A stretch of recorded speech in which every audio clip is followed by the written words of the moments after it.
الحمد لله رب العالمين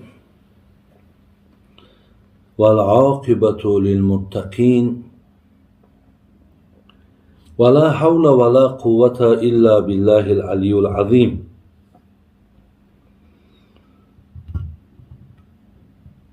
والصلاة والسلام على رسوله الكريم وعلى آله وأصحابه أجمعين. خداوند مهربان دعاگاه هستیم که عاقبت کاری همه مانا بخیر کند، ایمان ها مانا با سلامت نگه دارد، ملک و وطن مانا الله مهربان دعا کنیم که همیشه خوبی ها و نیکی ها را در اینجا به همیشگی نگه دارد، از جمیع آفت و بلاها هم خود مانا هم زادگاه مانا هم این دیار زیبای ما و شما را دعا کنیم که خداوند حفظ فرماید. بیماری ها ما در الله مهربان شفای کامل و گذشتگان ما رحمت و مغفرت و مسافرها ما صحت و سلامت به خاندانشان رسانید.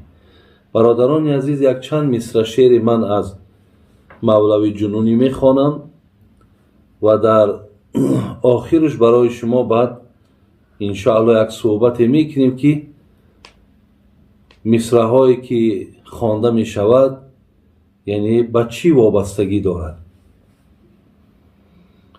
جناب مولوی جنونی که در همین مملکت ما و شما، در همین دیار ما و شما قبرش و زیارتگاهش گوییم در همین جا هست،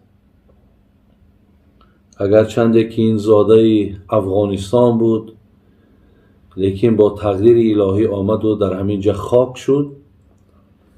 در معدن حال در کتابشون فرمودن که انبیا با 100 علم رفتند تو هم می روی،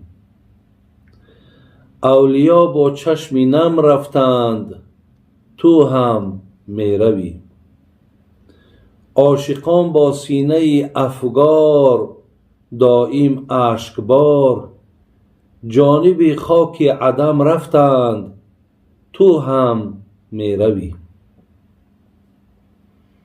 نازنینان جهان چون غنچه گل در شکوفت در خزان و درد و غم رفتند تو هم می روی.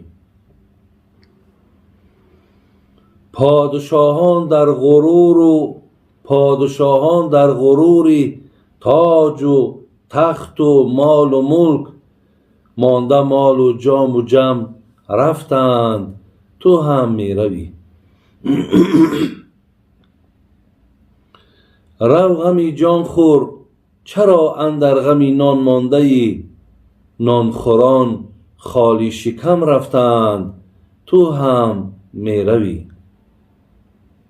ای جنونی ناله کن تا زنده ای از هجر دوست، عاشقان سوی حرم رفتند تو هم می روی. برادران خیلی عزیز و گرامی، جناب مولوی جنونی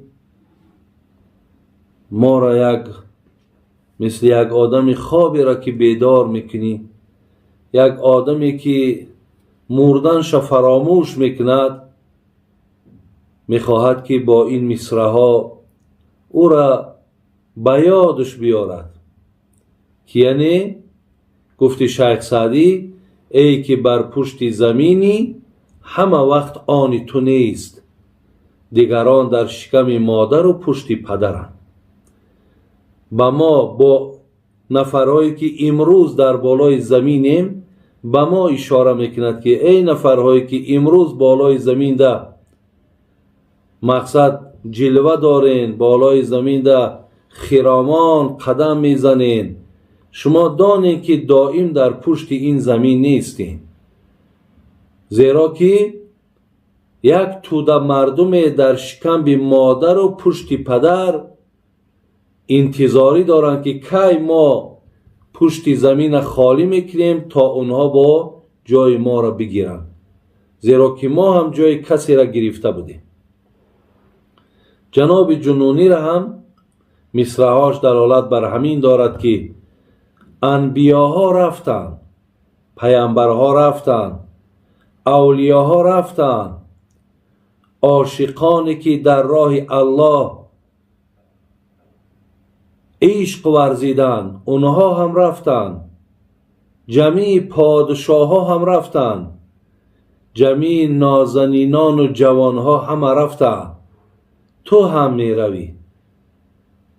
مقصد تو هم فراموش نکن که تو هم در پی اونها می روی. یعنی این مصرع ها برادران عزیز معناش همین است که ما باید که یک در ذهنمان این را باید به یاد ما گیریم که ما در دنیا پاینده نیستیم.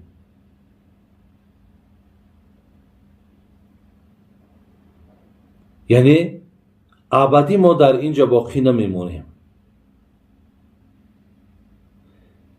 الله مهربان در قرآن میگو قل این الموت الذي تفرون منه فانه ملاقیکم ثم تردون الى عالم الغیب والشهاده فینبئکم بما کنتم تعملون.